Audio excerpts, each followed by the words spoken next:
आहे। नाशिकमध्ये आज छगन भुजबळांच्या उपस्थितीमध्ये समता परिषदेची बैठक होणार आहे। मंत्रिमंडळ विस्तारात अनेक नेत्यांना डावलण्यात आलेलं आहे। छगन भुजबळांना देखील मंत्रिपद न दिल्यानं ते नाराज असल्याच्या चर्चा आहे आणि त्यामुळे आज समता परिषदेची बैठक होणार आहे। या बैठकीला राज्यभरातील समता परिषदेचे कार्यकर्ते आणि पदाधिकारी उपस्थित राहणार असल्याचं सांगण्यात येत आहे।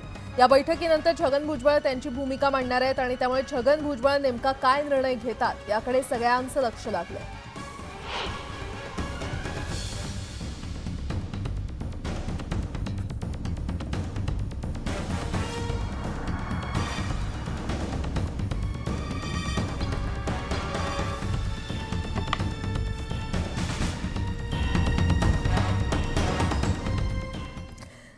बातमीपत्रामध्ये आता पाहणार आहोत सकाळच्या महत्त्वाच्या 100 बातम्या वेगवान स्वरूपात सुरुवात करूयात।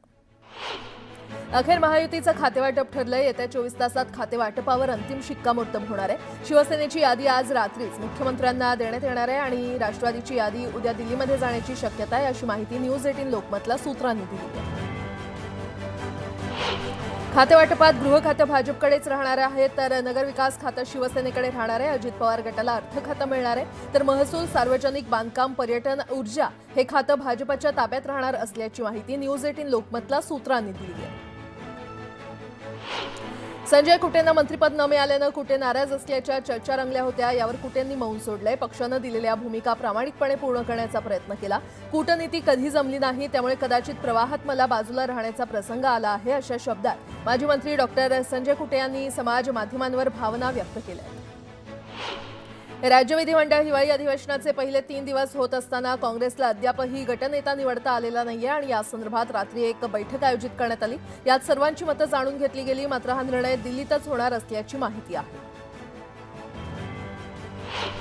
रायगडच्या पालकमंत्रीपदावरून शिवसेना आणि राष्ट्रवादीमध्ये पुन्हा शीतयुद्ध होण्याची शक्यता आहे। 5 वर्षांपूर्वी पालकमंत्रीपदावरून राष्ट्रवादीच्या आदिती तटकरेंविरोधात महेंद्र दळवी, महेंद्र थोरवे आणि भरत गोगावले यांनी बंड केलं होतं। याचीच पुनरावृत्ती होण्याची शक्यता आहे। आता गोगावलेंना रायगडचं पालकमंत्रीपद मिळावं अशी ठाम भूमिका शिवसेनेच्या पदाधिकाऱ्यांनी घेतली आहे।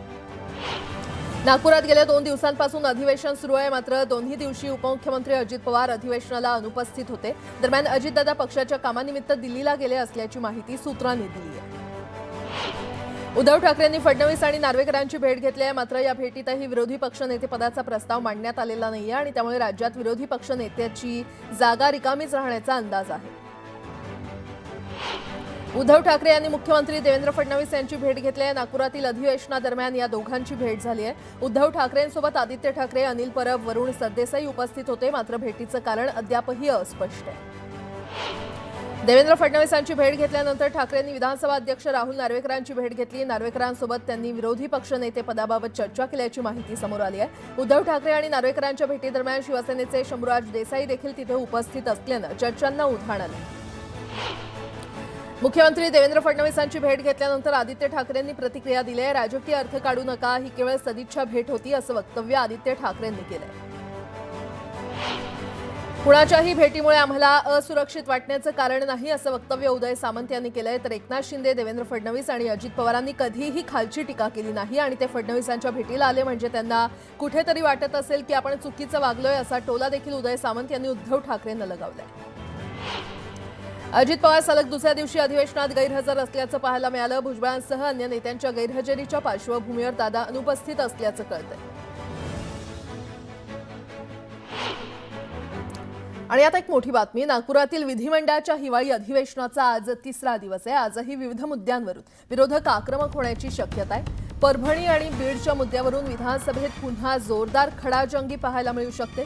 विधानसभेत विरोधी पक्षाकडून काँग्रेसच्या नितीन राऊत यांनी स्थगन प्रस्तावाच्या सूचनेद्वारे परभणीतील संविधान प्रतिकृतीच्या विटंबनेचा मुद्दा उपस्थित केला होता, मात्र अध्यक्षांनी हस्तक्षेप करत या संवेदनशील विषयावर बुधवारी चर्चा होईल असं जाहीर केलं होतं। त्यामुळे स्थगन प्रस्तावावर अधिवेशनात आज चर्चा होईल।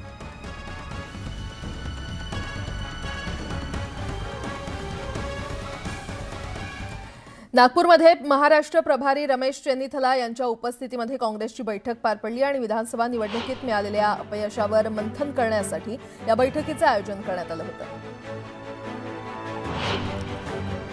काँग्रेस प्रभारी रमेश चेन्नीथला महाराष्ट्र दौऱ्यावर आहेत। दरम्यान काँग्रेसचा नवीन गटनेता आणि प्रदेशाध्यक्षाबाबत लवकरच निर्णय घेणार असल्याची माहिती त्यांनी दिली। शिवसेनेकडून विधान परिषदेच्या मुख्य प्रतोदपदी मनीषा कायंदे यांची नियुक्ती करण्यात आलेली आहे. पक्षानं टाकलेला विश्वास सार्थ ठरवण्यासाठी प्रयत्न करणार असल्याची भावना कायंदे यांनी व्यक्त केली आहे. राष्ट्रवादी अजित पवार गटाकडून मुख्य प्रतोदपदी चेतन तुपे यांची नियुक्ती करण्यात आलेली आहे, तर तालिका सभापती म्हणून शेखर निकम यांची नियुक्ती करण्यात आली आहे. सुधीर मुनगंटीवारांना पक्ष वेगळी जबाबदारी देणार असल्याचं वक्तव्य सीएम फडणवीसांनी केलं होतं. त्यावरच सुधीर मुनगंटीवारांनी भाष्य केलंय. माझी एक पार्टी कोरी आहे, पण एक पार्टी मला जनतेनं आमदार म्हणून दिली आहे. दुसऱ्या पार्टीवर पक्षानं अद्यापही जबाबदारी न दिल्यानं ती कोरी आहे, असं वक्तव्य मुनगंटीवारांनी केलंय. मंत्रिमंडळात सुधीर मुनगंटीवारांचा समावेश करण्याच्या मागणीसाठी चंद्रपूरच्या भाजप कार्यकर्त्यांनी पायी यात्रा काढली. नागपुरात न्याय न मिळाल्यास दिल्लीपर्यंत यात्रा काढणार असल्याचं कार्यकर्त्यांनी सांगितलं. चंद्रपुरात सुधीर मुनगंटीवारांच्या समर्थनार्थ संघर्ष करो अशा आशयाचे बॅनर झळकलेत. मुनगंटीवारांना मंत्रिपद न मिळाल्यानं कार्यकर्त्यांकडून संताप व्यक्त करण्यात येतोय. सांगली जिल्ह्याला यंदाही राज्याच्या मंत्रिमंडळात स्थान मिळालेलं नाहीये. जिल्ह्यामध्ये भाजपचे 4 आमदार असूनही 2014 प्रमाणेच एकही मंत्रिपद सांगलीला मिळालेलं नाहीये आणि त्यामुळे जिल्ह्यातून नाराजीचा सूर पाहायला मिळतोय.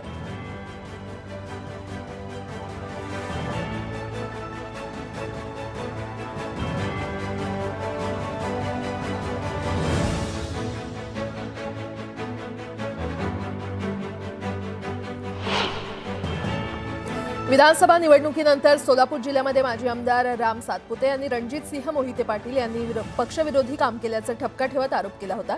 त्याबाबत स्पष्टीकरण देण्यासाठी त्यांना पक्षाकडून कारणे दाखवा नोटीस पाठवण्यात आली.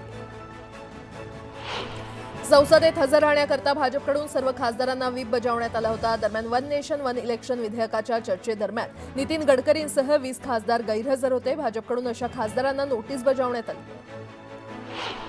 परभणीत घडलेल्या प्रकारात भाडोत्री गुंड आणल्याचा गंभीर आरोप रोहित पवार यांनी केला आहे. तर सर्वसामान्य मोर्चेकरी आणि महिलांवर लाठीचार्ज करणाऱ्या पोलिसांवर कारवाई करण्यात यावी अशी मागणी देखील रोहित पवार यांनी केली आहे.